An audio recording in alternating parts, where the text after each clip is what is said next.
አሰላሙ አለይኩም ወራህመቱላሂ ወበረካቱ። ውድና የተከበራችሁ የቻናሌ ቤተሰቦች አባይቦቼ እንዴት ናችሁ? ከኔ ጋር አልሐምዱሊላህ ሁሉም ሰላም ነው። ሰላማችሁ ብዝዝት ይበል። ዛሬ ደግሞ በአዲስ ቪዲዮ መጥቻለሁ። የዛሬው ቪዲዮ ደግሞ ከእርባታ ስራና ከሱቅ ስራ ማንኛው ይሻላል ወይም ማንኛው ትርፋማ ያደርገናል፣ ማንኛውን ብሰራ ያዋጣኛል የሚለውን እስኪ እናመዛዝ ነው ብዬ አመዛዝኜ ለእናንተ ደግሞ ይሄ ነገር ብሰሩት ያዋጣችኋል፣ ትርፋማ ያደርጋችኋል የሚለውን ነው ይዤ የመጣሁት ማለት ነው። ቪዲዮውን ላይክ እያደረጋችሁ ሰብስክራይብ እየጨመረ አይደለም እህቶቼ፣ ሰብስክራይብ እንዳደረጉኝ ደግሞ ወደ ሌላ ቦታ ሸር አድርጉልኝ።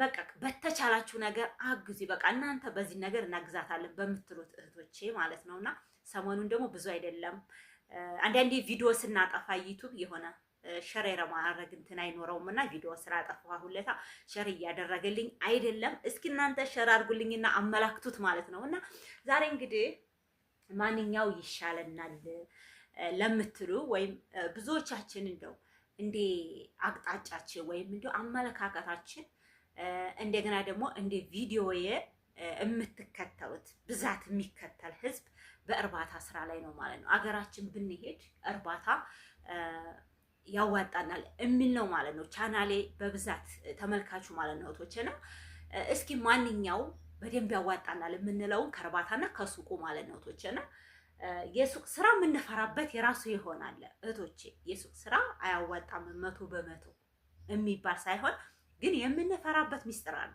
እሱ ሚስጥር ምንድን ነው እነግራችኋለሁ ማለት ነው። የምንፈራው ሚስጥር እንደገና እርባታ ደግሞ እንደዚሁ ደግሞ ደስ የሚለን ስራ ብዙዎቻችን ከእንስሳ ጋር ስንውል የሆነ አትክልት ጋር ስንውል እንስሶች ጋር ህፃናት ጋር ስንውል እኮ የሆነ ደስታ ይሰማናል። ገባችሁ? ያ ነገር የሆነ ቀለል ይለናል። በቃ የሆነ እንስሳ እኔ አሁን ስሜቴ እንደዛ ነው። በቃ ወይም ከብቶች ጋር ፍየሎች ጋር እንደዚህ በጎች ጋር በቃ ዶሮ እርባታ ራሱ ጀምራችሁ ከዶሮች ጋር ስትውሉ የሆነ ደስታ ይሰማችኋል። በቃ ልጅነት እነሱን የበታች ነገር ስታው ከታች ያሉትን ነገር ስንመለከት ውስጣችን የሆነ ደስታ ነው። እውነቴ ነው የምላችሁ። እኔ እንደዛ ላይ በጣም ነው እንስሳ የምወደው ማለት ነው። ጫጩት እንደዚህ ህፃኖቹን ራሱ በጣም ወዳቸዋለሁ ማለት ነው። ያም ነገር ስላለን ፍላጎታችን ወደ የምንወደው ነገር ነው። ስለዚህ ሱቅና እስኪ እንትኑ ምንድነው እርባታው እስኪ ምን እንደው እንዴት ነው እስኪ እህቶቼ እና ሱቅን አንደኛ የምንፈራበት ምንም ይሁን ምንም ሱቅ መቀመጥ ጣልተን አይደለም። 24 ሰዓት የሱቅ ስራ ልፋት የለውም። በቃ ተቀምጣችሁ እናንተ ሱቅ ውስጥ ተቀምጣችሁ ያልቅባችሁ ማምጣት እንጂ ተቀምጣችሁ ነው የምትሉት። የመጨረሻ ቀላል ማለት የሱቅ ስራ ነው። እንደው ኢትዮጵያ ላይ የማይሆን እንደው ዓለም ላይ ጥሩ ስራ ብለን ተቀማጭነት ገንዘባችን ማለት ገንዘባችንም ባይሆን ያው ገንዘባችንን በሉት ጉልበታችን የሚቆጠብ ራሳችን ወደ ራሳችን የምንመለስበት ቁጭ ብለን ቁጭታን በቃ እስትንፋስን የምናገኝበት የምን ስራ ነው? የሱቅ ስራ ነው። ቀላል ነው የመጨረሻ ማለት ነው። ስለዚህ ኢትዮጵያ ላይ የሱቅ ስራ በጣም የሚያስፈራው ግብር ነው።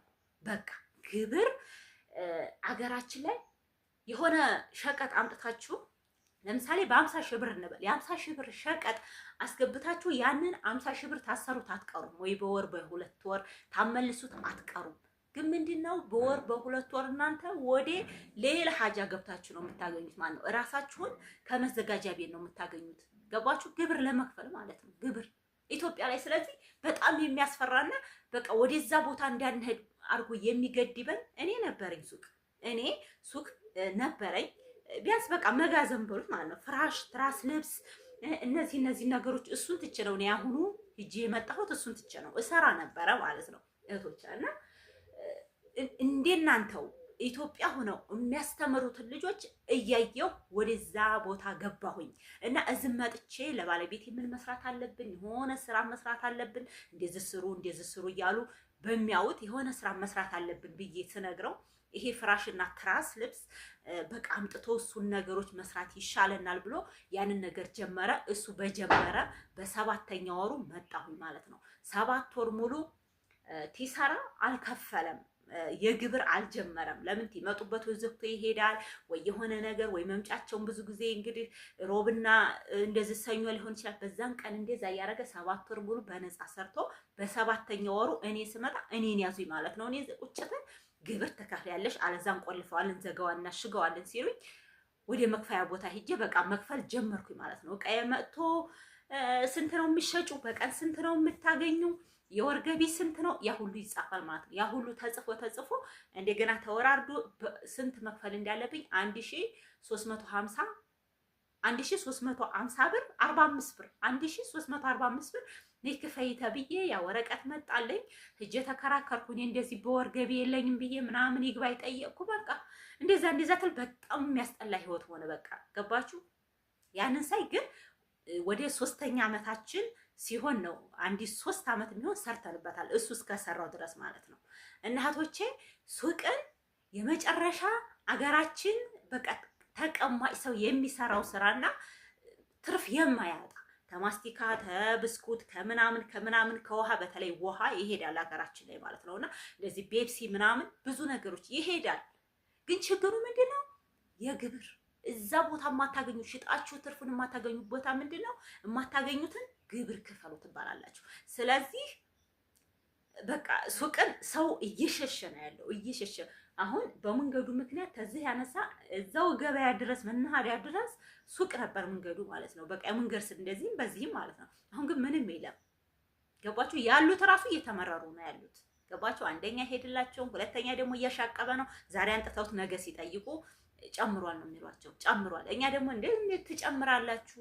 እኛማ ገበያ ሄደን እንገበያለን እንጂ ዛሬ እንገዛ ምናምን እንላቸዋለን ማለት ነው። እና እህቶቼ የሱቅ ስራ ይሄ ነው እንጂ ዛሬ ሸቀጥ አስገብታችሁ ነገውኑ ትርፍ የሚያስገኛችሁ ያንሽጣችሁ ወዲያውኑ ገቢ ለእናንተ የሚያስገኛችሁ ማለት ሱቅ ነበረ ማለት ነው። ሱቅ ወዲያውኑ ዛሬውኑ ሱቅሽ ተሞልቶ ከሆነ ዛሬውኑ ነው እንግዲህ ዛሬ ሱቅ ተከፍቶ ዛሬውኑ ያስጀምራል አይደል? ማስቲካ ሊገዙን ይመጣሉ፣ ውሃ ሊገዙን ይመጣሉ፣ ፔፕሲ ነገሮች የሚጠጡ ነገሮች ሊገዙን ይመጣሉ ማለት ነው። ስለዚህ ዛሬውኑ ማግኘት ጀመርኩ ማለት ነው። ሱቅ እንትንሳ ይሄ ምንድነው ስሙ?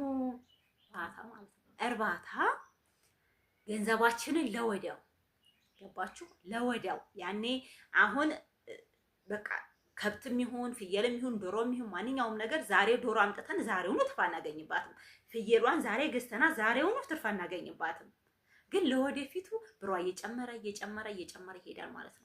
ዶሮዋም እንደዛው ማለት ነው። ዛሬ የ45 ቀን ጫጩት ካመጣችሁ ልክ በወሩ ትትወስዱት አትረፋችሁ ነው የሚሸጧት። ገባችሁ? እነዛ የእርባታ ስራዎች ገንዘባችሁን ተቀምጦ ነው እንደገና ትርፍ ላይ የሚውለው ማለት ነው።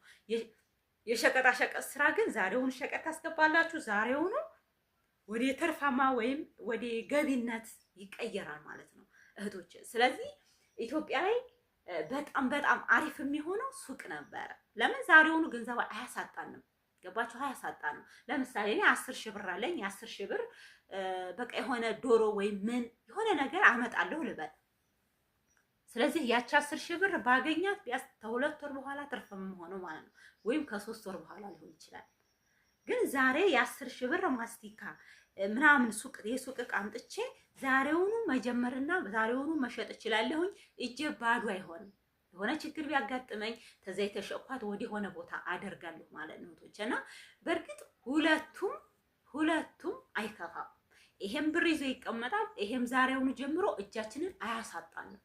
ገባችሁ? እጃችን እንዳያሳጣ ያደርገናል። ስለዚህ ሁላችሁም የተመኛችሁትን በተለይ የከተማ ላይ ሆና አንዲት የከተማ ልጅ በቃ ወይም ዶሮ እርባታ ወይም ፍየል እርባታ ስሬ ቢሏት በቃ ላሰራ ትችላለች ማለት ነው። ገባችሁ? ግን እሳ ሱቅ ብትጀምር ዛሬውኑ አምጥታ ዛሬውኑ ገቢ ማግኘት ትችላለች። ገባችሁ? ገቢ ታገኛለች። ግን ምንድነው ችግሩ? ይሄ ምንድነው ስሙ? ግብር አለብን ማለት ነው። እና እናንተ እስኪ የተመቻችሁ ማንኛው ነው? ገባችሁ? ወይም ወር 2 ወር አድራችሁ ትርፍ የምታገኙት ነው ወይስ ዛሬውኑ አምጥታችሁ ሸቀጡን ዛሬውኑ ሽጣችሁ ዛሬውኑ ገቢ የምታገኙበት? እናንተ ምረጡ የራሳችሁን ማለት ነው። እኔ ሁለቱም ስራ ሲባል ጥሩ ነው ሲጀምር ማለት ነው። ለማንም ይሁን ስራ ጥሩ ነው ማለት ነው። ሁላችሁም መስራት አለባችሁ። ሰላማችሁ ብዝት ይበል። እኔ ይሄ ቪዲዮ ይጠቅማችኋል ብዬ ነው። ሰሞኑን ቪዲዮ እየታየ አይደለም። ሸር አድርጉልኝ እህቶቼ፣ ለሌላ ሰው እስኪ ሸር አድርጉልኝ። ባያውት ነው ለምሳሌ ግሩፕ ምናምን ካለ እዛ ግሩፕ ላይ ዝም ብላችሁ ሸር አድርጉት እናንተ ማለት ነው። ሊንኩን ጫን ብላችሁ ወደዛ ቦታ ወይ ያስመርጣችኋል። ዋትስአፕ፣ ኢሞ ምናምን እያለ ወደ ቴሌግራም ነው ብዙ ጊዜ የሚኖረው። ወደዛ ቦታ ሂዳችሁ ነክታችሁ ሸር ማድረግ ትችላላችሁ። ሌላ ሰው ደግሞ ይሄን ነገር ይጠቀምበታል ማለት ነው እህቶቼ። እኔ በኔ ትርፋማ አሪፍ ነው ብዬ የማስበው ነገር እንትን ነው ማለት ነው። ይሄ ማን ነው ስሙ? አንደኛ የመጨናነቅ ባህሪ አይኖርም። ያው ወዲያውኑ አያስገኘንም እንጂ ገቢ ማለት ነው። እርባታ ስራ ትርፋማ ነው። በቃ አውጥታችሁበት ያስገባላችኋል። ለምን ቆይታችሁ ማለት ነው። ቆይቶም ቢሆን የሆነ የመጨናነቅ ነገር አይኖራችሁም ማለት ነው። ቶቼ በዛ ላይ ግብር የለበትም፣ በዛ ላይ ብዙ ነገሮች። ስለዚህ የእርባታ ስራ እየተመረጠ ይሆናል ብዬ በእኔ አስተሳሰብ እላለሁ ማለት ነው። እናንተ ደግሞ የእናንተ ምርጫችሁን ያዙ እላለሁ። ሰላማችሁ ብዝት ይበልልኝ። አሰላሙ አለይኩም ወራህመቱላሂ ወበረካቱ። ባይ ባይ።